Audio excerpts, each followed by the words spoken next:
Conférence débat ce matin à la maison de la presse, elle a porté sur la lutte contre l'extrémisme violent. Quelle contribution pour les journalistes?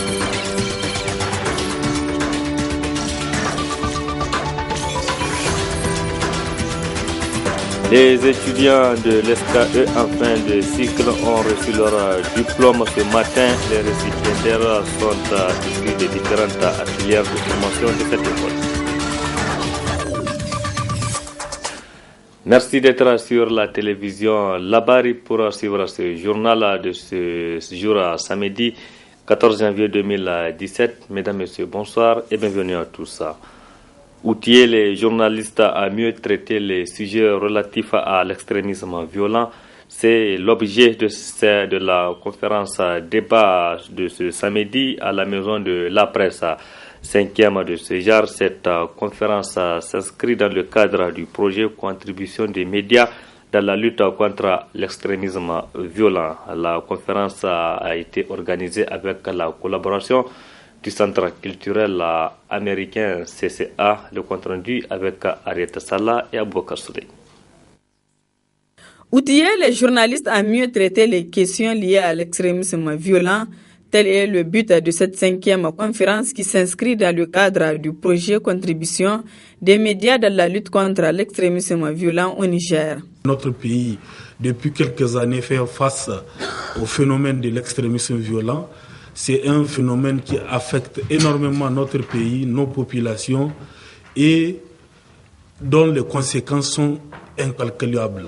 Dans le cadre de ce phénomène, ou bien de ce phénomène-là, les journalistes ont un très grand rôle à jouer car il s'agit aussi d'une question de communication. Ce n'est pas seulement au niveau de notre pays. Les enjeux de la communication liés au phénomène de l'extrémisme violent ont été pris en compte dans beaucoup de pays, pratiquement dans tous les pays affectés. Au Nigeria, ils en ont pris en compte sur volet communication. Dans les pays du Maghreb, ils ont pris le volet communication en compte, le volet communication, car les terroristes utilisent aussi la voix des médias pour véhiculer leur message. Et il faut donc savoir, nous les journalistes, quoi communiquer, comment traiter l'information liée au phénomène de l'extrémisme violent. Et pour bien traiter la question liée à l'extrémisme violent, il faut avoir les outils nécessaires. Il faut comprendre qu'est-ce que c'est que l'extrémisme violent, quels sont les tenants et aboutissants de ce phénomène-là qui est pratiquement, on peut le dire, un phénomène nouveau pour notre pays. La directrice du Centre culturel américain a réaffirmé leur engagement à accompagner la maison de la presse dans la mise en œuvre de ce projet, contribution des médias dans la lutte contre l'extrémisme violent au Niger. Je suis très ravie de constater que le programme de formation de journalistes sur l'extrémisme violent se poursuit normalement depuis son début au décembre dernier. Je vous retraite l'engagement de l'ambassade américaine à vous accompagner dans le processus de votre formation. Cette cinquième conférence a pour thème comment le gouvernement peut-il mieux communiquer sur l'impact du travail des médias sur la sécurité. Sur le plan politique, il faut préciser que le paysage politique nigérien vient d'enregistrer un nouveau regroupement de partis politiques dénommé Alliance pour la paix et la République APR. C'était hier vendredi. Cette alliance d'une dizaine de formations politiques autour du MNSD Nassara vise à apporter son soutien au président de la République. Le point avec Adam Soumana et Sadoumi. Cette rencontre entre les responsables des différentes structures du MNSD Nassara, avec à leur tête le président Seni Oumarou et les leaders des partis alliés traditionnels, au nombre d'une dizaine, vise non seulement à réitérer leur appartenance à la mouvance présidentielle, mais aussi et surtout la création de nouveaux cadres par ces formations politiques. Tirant les leçons de 27 ans de péripéties démocratiques au Niger et soucieux de contribuer à ramener un climat d'apaisement sur le front politique et social, en vue de créer les meilleures conditions de cette réconciliation et afin de concentrer toutes leurs énergies au règlement des problèmes du développement, les partis politiques sous-signés décident de créer, conformément à la charte des partis politiques, un groupement de partis dénommé Alliance pour la paix et la République, APR. L'Alliance pour la paix et la République, APR, considérant la décision du bureau politique du MNSD Nassara en date du 13 août 2016 et la déclaration des partis politiques soutenant cette décision en date du 12 octobre 2016, confirme son appartenance à la majorité présidentielle. L'Alliance pour la paix et la République est un cadre de coordination, de concertation, de réflexion et d'action politique. L'APR vise la promotion du développement économique, social et culturel du Niger, ainsi que l'amélioration des conditions de vie de ses populations. Ce cadre créé autour du MNSD Nassara vise à soutenir l'action du président de la République pour la réalisation de la paix et de la bonne gouvernance. Les raisons de la création de l'Alliance pour la paix et la République APR ont été portées à la connaissance de l'opinion publique par ses initiateurs. Nous sommes convaincus qu'avec la création de ce cadre, une nouvelle page politique s'ouvrira pour le Niger afin de déboucher sur 1. Une meilleure gouvernance économique et financière. 2. La lutte contre l'impunité sous toutes ses formes. 3. La fin de l'exclusion politique, économique et sociale. 4. Le respect des libertés individuelles et collectives tel qu'il est consacré par la Constitution et les lois de la République. 5. L'indépendance de la justice. 6. La dépolitisation de l'administration. 7. Enfin, le respect strict de la Constitution, des lois et règlements de la République. Tout cela n'est possible que dans un climat politique et social apaisé, climat à l'instauration duquel l'APR invite l'ensemble de la classe politique à œuvrer dans l'intérêt supérieur du Niger. Ainsi, les leaders de la dizaine des partis membres de l'Alliance pour la paix et la République demandent à l'ensemble de leurs militants à demeurer unis et à œuvrer à la grandeur de cette alliance en vue d'aboutir à l'unité, à la paix et à la prospérité du Niger. Une nouvelle alliance politique qui entend faire sa rentrée politique le samedi 14 janvier 2017 avec une marche suivie de meeting à Tillabéri. Le contexte socio-politique et économique du Niger reste difficile ces derniers temps, avec notamment une grogne sociale généralisée, une situation dénoncée par les organisateurs de la marche citoyenne du 21 décembre dernier, une situation à laquelle il faut trouver des solutions pour qu'une nouvelle page politique s'ouvre au Niger selon la nouvelle Alliance pour la paix et la République APR dont vous venez de suivre. Suivez plutôt. Lors de la marche citoyenne du 21 décembre dernier, les organisateurs ont porté plusieurs greffes au régime en place. Des greffes qui se résument à la malgouvernance. Les mêmes inquiétudes ont été soulevées autrement par la nouvelle Alliance APR, Alliance pour la paix et la République. Ces deux structures ont les mêmes dénominateurs communs, créer les conditions d'une bonne gouvernance au Niger. Même souci donc, mais exprimé en des termes différents. Comment les Nigériens peuvent-ils comprendre l'abandon pur et simple du secteur éducatif de leur pays? Comment peuvent-ils comprendre la flambée vertigineuse des prix des denrées de première nécessité voulus et entretenus par le sieur Issoufou à travers des mesures impopulaires, injustes et antisociales?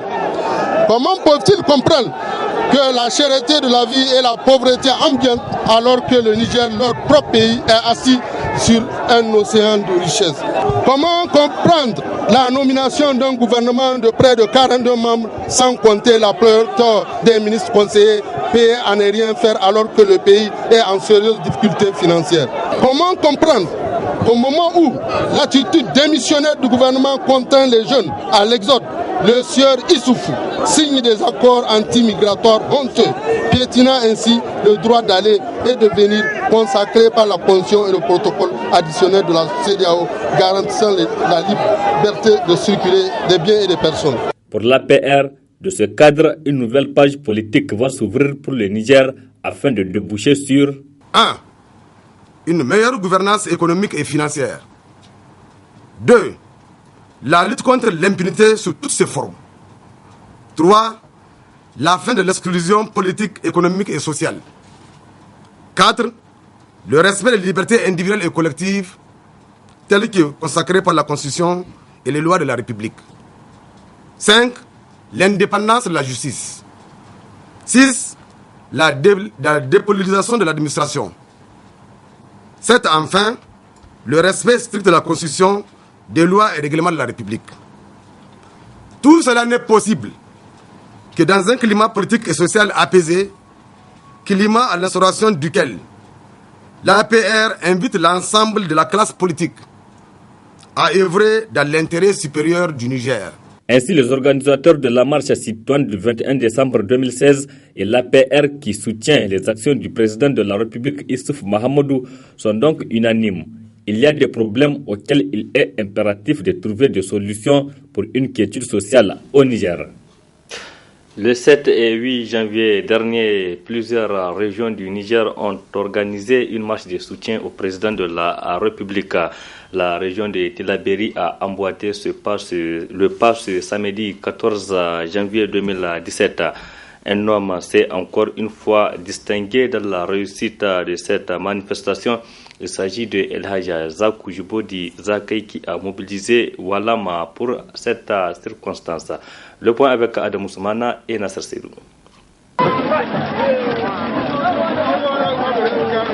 Nombreux étaient les fils et filles du Zarmaganda à braver le front matinal pour répondre à l'appel du grand mobilisateur de foule El Hadji Zakou Jibodi Zakei dans la capitale du fleuve Tillabéri. En vrai chef d'orchestre, l'enfant prodigère de Walam veillait personnellement au rassemblement de ses troupes pour une réussite de la manifestation dont un avant-goût a été donné par la délégation de Walam sous la conduite de Zakei au rythme du Biti pour aller rejoindre les militants des partis de la mouvance présidentielle venus d'autres horizons. Une marée humaine qui a déferlé dans les rues de la cité de Mega à la satisfaction des organisateurs de la manifestation de soutien au président de la République, Issoufou Mahamadou. Aujourd'hui, nous sommes à Tillabéri au nom de l'alliance qui soutient son excellence Issoufou Mahamadou. Nous avons vu la démonstration de force de Tawa. Nous avons vu la démonstration de force de Maradi, celui d'Agadez, celui d'un peu partout au Niger. Nous avons vu le marais humain de Niamey. C'est pour ça que l'Alliance, auprès de son excellence Issoufou Mahamadou de Tillabéri, se sont réunis pour s'organiser, pour montrer une démonstration de force au premier fief du Pendestaria, qui est le grenier du Niger, qui s'appelle Tawa. On peut dire qu'au nom de l'Alliance, l'Alliance a répondu à 100%. On remercie infiniment toutes les populations de Tillabéri qui sont mobilisées comme une seule homme pour soutenir son excellence Issoufou Mahamadou et son gouvernement. On prie d'eux de les accompagner dans leur noble mission. Cette foule immense s'est ensuite retrouvée à la place publique assise non loin du gouvernorat de la région pour un meeting qui a servi de cadre à une déclaration de soutien au président de la République. Occasion pour le coordonnateur régional de la mouvance présidentielle, El Hadji Hamma Souley, de rappeler à l'assistance les nombreuses réalisations dont la région a bénéficié sous la 7e République, tout en renchérissant que le président Issoufou Mahamadou mérite ainsi ce soutien de la population de Tillabéri. S'en est suivi la remise officielle d'une copie de la déclaration au gouverneur de la région qui a promis de la transmettre à qui de droit. Merci pour cette mobilisation.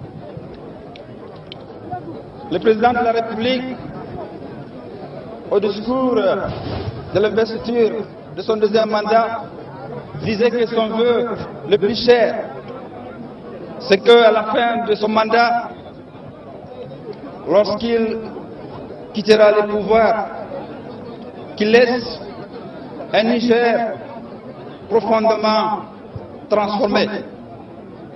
Vous l'avez dit, à travers les tableaux que vous venez de brosser, le Niger est transformé. Je transmettrai fidèlement votre discours, votre propos, la teneur de votre mobilisation au président de la République, Issoufou Mahamadou. Encore une fois, merci. Merci infiniment.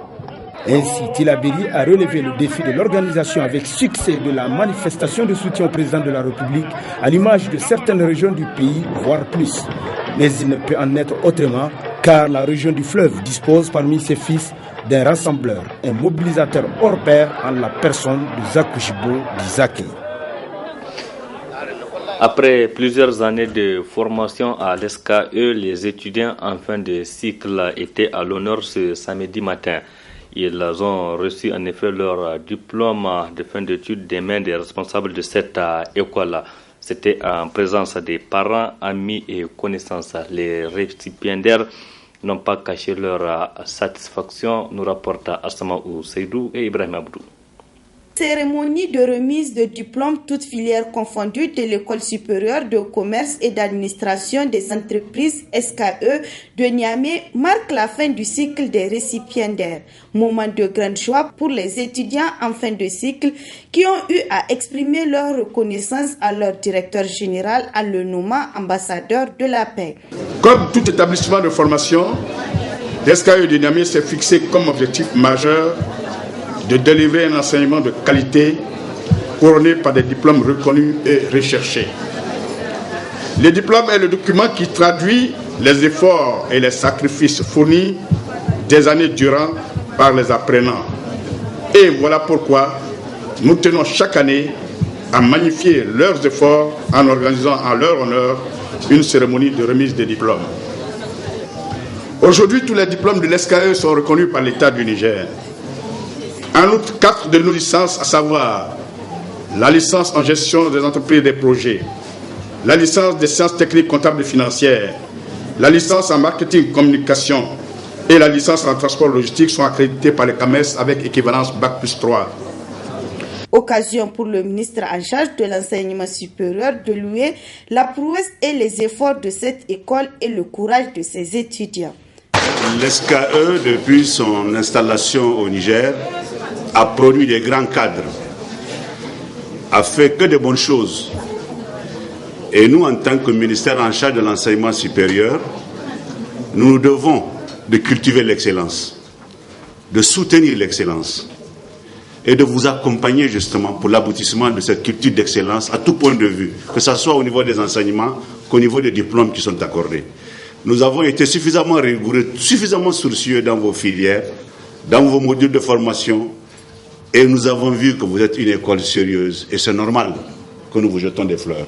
Après avoir reçu leur parchemin, les récipiendaires ne cachent pas leur joie. Allah subhanahu wa ta'ala, qui par sa grâce nous a donné l'opportunité de nous bénéficier d'un diplôme de master en gestion des services sanitaires et sociaux. Et permettez-moi de remercier mes parents et tous ceux qui m'ont aidé du début jusqu'à la fin de mes études. Et je rends un hommage à monsieur le PDG, Victor Akiesi, et au personnel administratif et l'ensemble du corps professoral pour l'ensemble de l'encadrement qu'ils nous ont offert. J'ai obtenu mon diplôme de licence en gestion des entreprises et des projets. Effectivement, je ne saurais exactement vous traduire le sentiment qui m'anime actuellement, puisque vraiment c'est un sentiment de travail accompli. Et je profite de votre micro aussi pour remercier tous ceux qui m'ont aidé dans le cadre de mes études. Vraiment, je ne sais même pas comment m'exprimer à l'égard de tout ça, vu que c'est ma première fois et puis c'est mon premier diplôme, tout ça. Il faut enfin noter que ces nouveaux diplômés de l'SKE, au nombre d'un peu plus de 200, sont de la licence et du master, toutes filières confondues. À l'SKE, c'est l'excellence pour le Niger et l'Afrique. Les élèves du CSA Yantala ex-CG6 ont organisé ce samedi une journée récréative qui a vu l'organisation d'une kermesse et de l'élection de la Miss CG Yantala. Une journée qui vise également à créer des moments d'amitié et de fraternité entre les élèves de cette école et ceux des autres établissements de la capitale. Je vous propose donc de suivre à cet effet l'intervention de Abdul Nasser Moussa. Il est un des organisateurs. J'ai des sentiments de fierté dans mon établissement parce que depuis l'année passée, le CG6 est devenu un CS. Donc aujourd'hui, nous sommes fiers d'organiser cette activité culturelle, que la fierté règne et la tranquillité règne dans notre établissement. Et nous sommes ici pour défendre les intérêts matériaux et moraux de nos camarades du CS-là. C'est à cause de ça que nous avons organisé cette activité. Et en imaginant que les signes d'intelligence et la connaissance non l'imagination, c'est pour cela que nous avons imaginé d'organiser cette activité au sein du CS-là. Nous voudrons choisir la miss de notre établissement 2017 pour que les camarades puissent respecter l'établissement et que pour qu'aujourd'hui le nom de notre établissement puisse sortir dans la capitale et dans l'étendue du territoire. Je souhaite que l'établissement soit dans les meilleurs conforts et que nous puissions travailler ensemble. Du CS Yantala, rendons-nous au CS Koubia Kaina, qui, comme vous le savez, depuis un certain temps, donc au cœur de l'actualité. Cet établissement, comme vous le savez, a été déguerpi de la cour d'une école, donc du terrain d'une école privée. Malgré les explications du gouverneur de la région de Niamey sur nos antennes hier, cette affaire continue à faire couler beaucoup d'encre et de salive. Ce matin, les chefs du village de Gabougoura et Koubia Kaina et même les parents d'élèves ont exprimé leur ras-le-bol à travers un mouvement d'humeur qu'ils ont organisé sur le site. Je vous propose de suivre à cet effet l'intervention du vice-président régional de l'association des parents d'élèves et étudiants. On va jusqu'à la justice.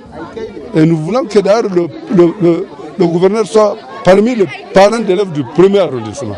Parce que cette affaire-là, la femme a occupé le terrain tout récemment. C'est très grave.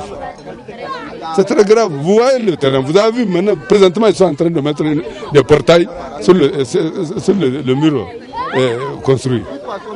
C'est grave. Il n'y a pas d'erreur à partir du moment où on vous a montré le plan. Je vous dis ici, voyez ici, là. C'est un terrain de Kokaina et un terrain primaire, réservé à l'école primaire. Donc la moitié a été vendue à une école privée Kokaina. Ici, vous voyez, c'est un jardin d'enfants qui a été morcelé à 10 parcelles. Ici, vous avez l'école, le collège Banifondou 2, qui a été aussi morcelé. Vous voyez, l'école Koweït aussi a été morcelée. On a tellement de preuves. Il n'y a pas que je vous dis la zone 1, toutes les zones de Niamey sont concernées. Ce que nous souhaiterons, que les écoles publiques, les lieux publics là, vraiment, qu'ils soient à Bukoki, qu'ils soient à Zarmagandé, qu'ils soient où, vraiment qu'on nous cède nos terrains. Tout le monde voulait aller vers l'école privée. Et on nous veut nous prendre des terrains. C'est inadmissible, c'est regrettable.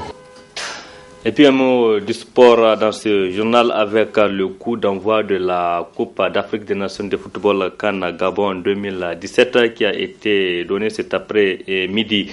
Et le premier match a opposé le pays organisateur, le Gabon, à la Guinée et Bissau. Le score final, un but partout. Et la deuxième rencontre toujours de cette journée opposera ce soir même le Cameroun au Burkina Faso et ce sera donc au stade de l'Amitié de Libreville. Et c'est la fin de cette édition, mesdames et messieurs. Merci à vous qui l'avez suivi. Restez en compagnie du programme de la télévision La Bari. Au revoir et excellente nuit à toutes et à tous. Surtout bon week-end. Au revoir.